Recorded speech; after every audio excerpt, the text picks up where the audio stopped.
बात करें तो आज की जो दूसरी प्रमुख न्यूज आती है उसके भीतर जो है टॉपिक जुड़ जाता है ग्रीन क्रेडिट्स को लेकर।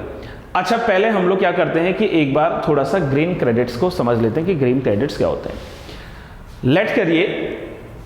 कि कोई एक फर्म है, कोई एक कंपनी है जो कि निर्माण करती है, मान लीजिए किसी फैक्ट्री का, या मान लीजिए कि जो है राज्य सरकार के भीतर जो है सड़कों का निर्माण हो रहा है। और जिस समय मान लीजिए कि सड़कों का निर्माण हो रहा है तो सड़कों के निर्माण के चलते जो है बीच में मान लीजिए कि जो है फॉरेस्ट लैंड आती है या जो है जंगली भूमि आती है। अब ऐसे केस में क्या होगा कि भाई जंगली भूमि को जो है काटकर या तो रोड को बनाया जाएगा या तो जो है रोड का कंस्ट्रक्शन जो है उसको रोक दिया जाएगा, लेकिन जो है रोड का बनना अनिवार्य है ताकि ट्रांसपोर्टेशन की सुविधा जो है लोगों को मिल सके। तो अब ऐसे में क्या किया जाएगा, देखो ऐसे में जो है ऑप्शंस लिए जाते हैं और ऑप्शन नंबर 1 जो इसमें आता है उसमें ये किया जाएगा कि सबसे पहले जो अथॉरिटी उस सड़क का निर्माण कर रही है वो राज्य सरकार के पास जाएगी और राज्य सरकार से जो है अनुरोध करेगी कि जो आपका ये फॉरेस्ट लैंड बीच में आया है इसको पहले तो आप लोग जो है फॉरेस्ट लैंड की डेफिनेशन से जो है बाहर कर दीजिए, और फॉरेस्ट लैंड की डेफिनेशन से बाहर करने के बाद हमें अनुमति दीजिए कि हम जो है यहाँ पर इस वन को क्या कर सकें, काट सकें, यहाँ पर जो है पेड़ों को काट सकें।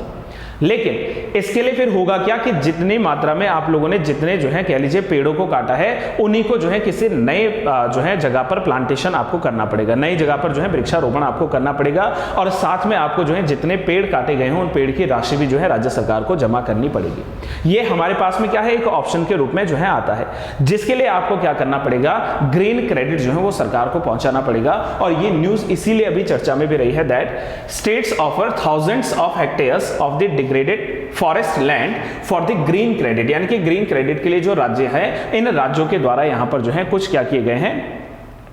भूमि जो है या कुछ जो प्रदेश हैं उनको जो है सौंप दिया गया है। अब यहां पर पहले जैसे मैंने कहा कि ग्रीन क्रेडिट होता क्या है, वास्तव में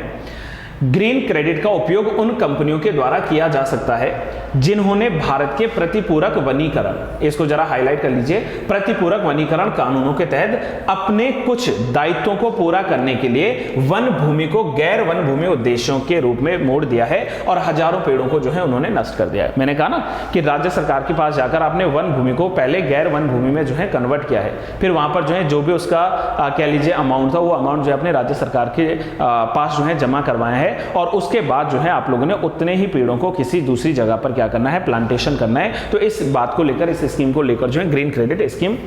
जो है भारत में लाई गई थी।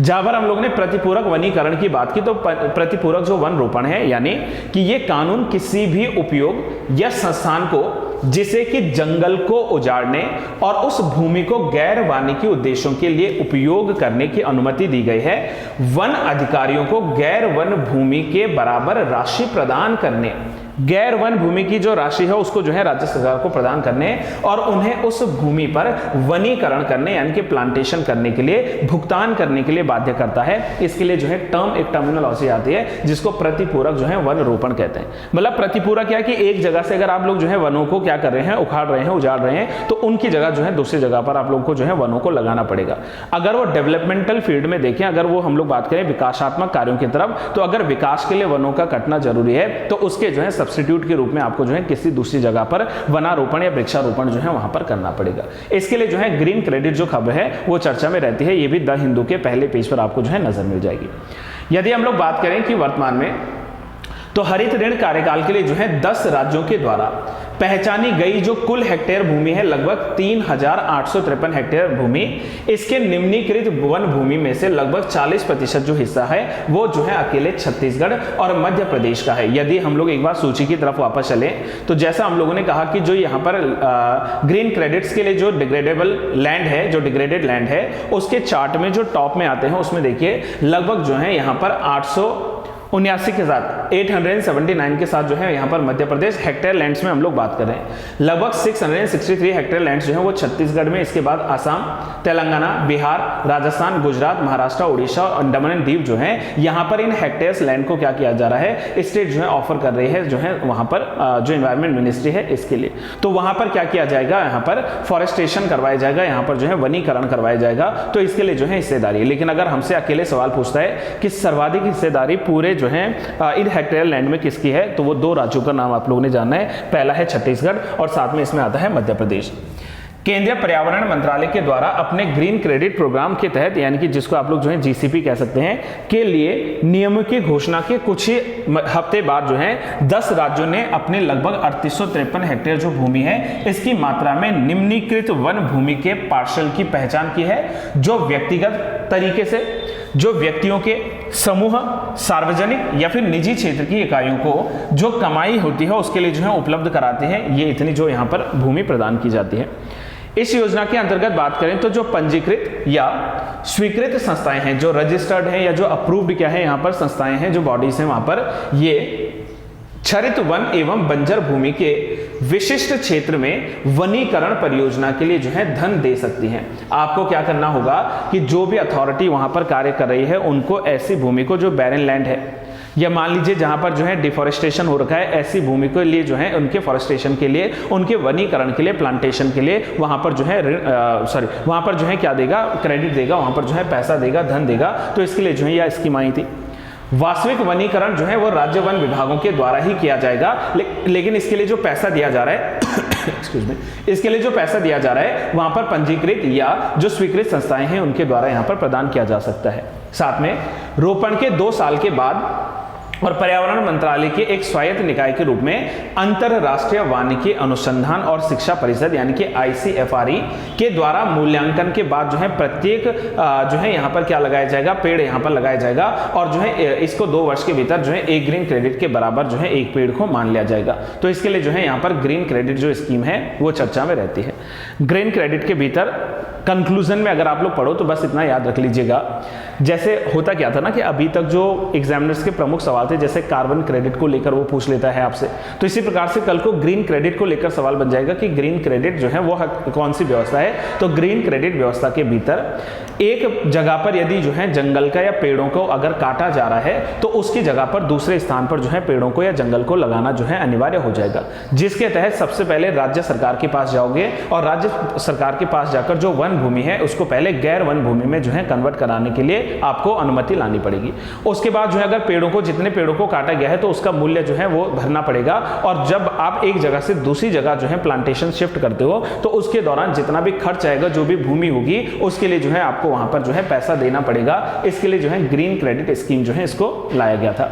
अब हम लोग थोड़ा बात कर लेते हैं राज्य से जुड़ी हुई प्रमुख करंट अफेयर्स की न्यूज पे। जैसे अभी वर्तमान में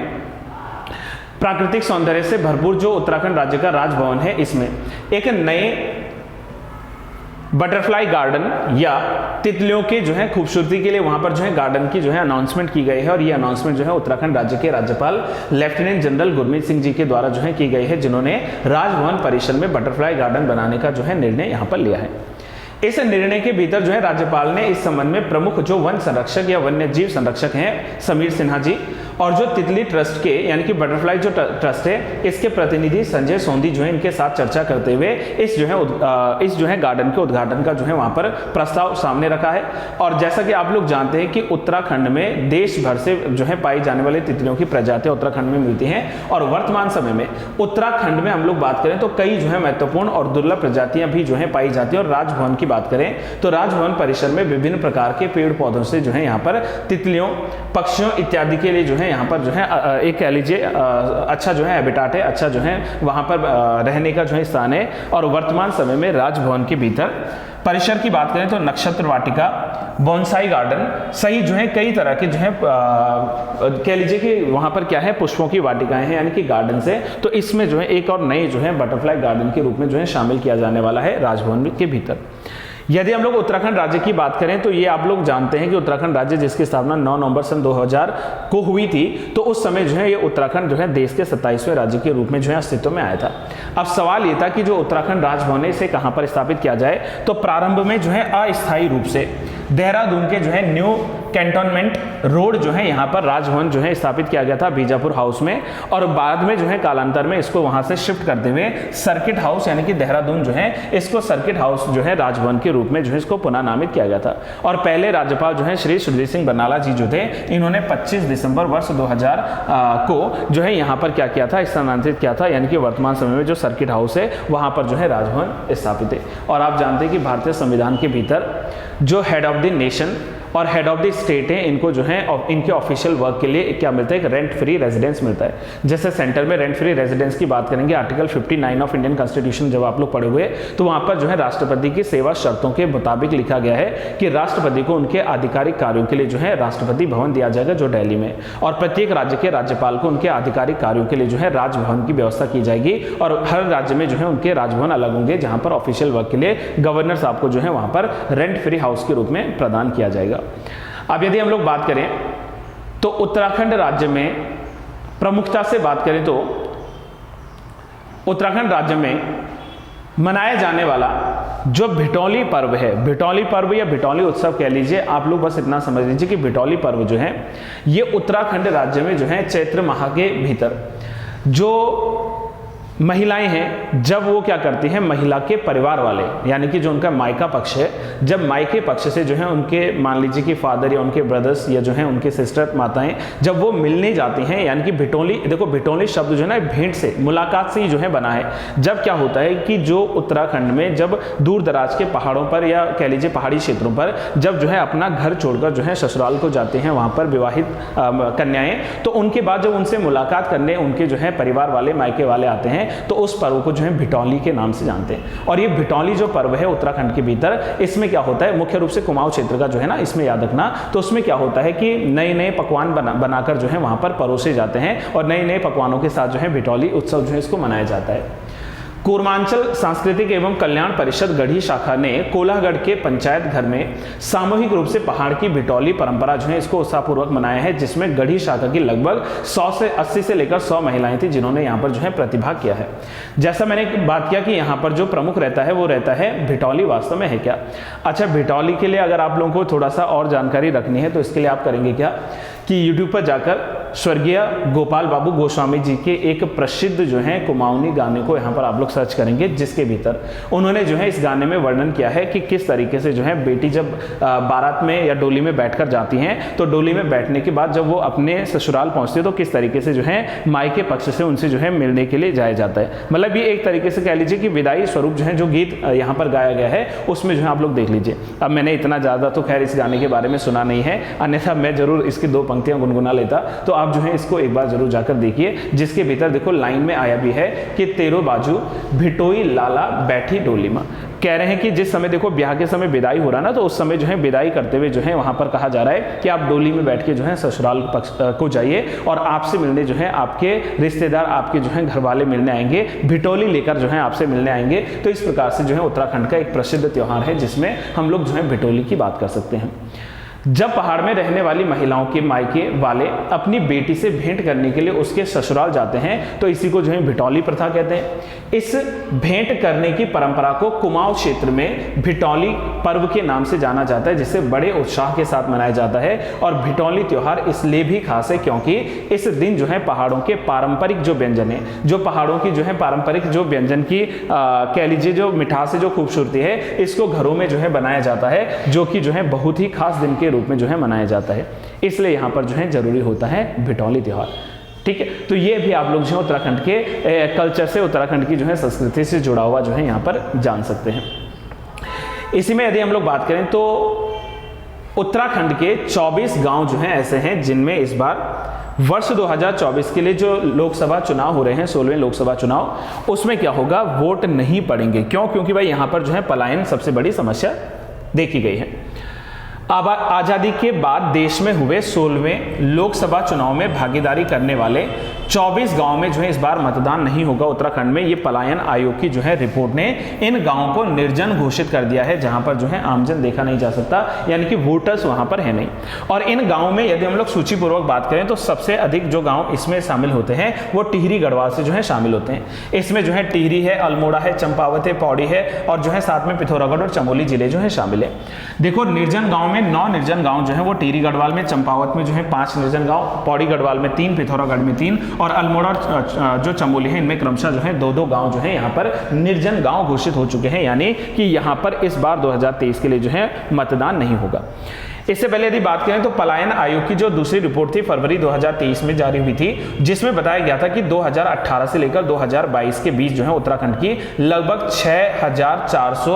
36 गांव ऐसे हैं जहां पर अस्थायी पलायन हो चुका है और 3 लाख से भी ज्यादा जो लोग हैं वो रोजगार की तलाश में गांव छोड़कर जो है शहरों की तरफ लौटे हैं। और यहां पर जो है गांव जो है वो निर्जन हो गए हैं। पलायन एक बहुत बड़ी जो है समस्या हो गई है और इसी अवधि में राज्य की लगभग 2067 ग्राम पंचायतें हैं जहां पर स्थायी रूप से पलायन हो चुका है। मतलब अस्थायी रूप से भी पलायन देखेंगे और स्थायी रूप से भी जो है यहाँ पर पलायन की समस्या देखेंगे। और शहरों की और जो है लगातार बढ़ रहे वोटर्स में अगर हम लोग रिपोर्ट्स के अनुसार बात करें तो लगभग 28,000 ऐसे वोटर्स हैं जो अपनी ग्राम पंचायतें जो है खाली कर चुके हैं। यहाँ पर जो है पलायन आयोग के अनुसार उत्तराखंड में 2018 से 2022 तक जिन 2067 ग्राम पंचायतों में स्थायी पलायन हुआ है उनमें रहने वाले लगभग 28,531 लोग जो हैं वो जिला मुख्यालयों या फिर दूसरे जिलों की ओर जो है रोजगार की प्राप्ति के लिए या जो है वहां पर निकल चुके हैं।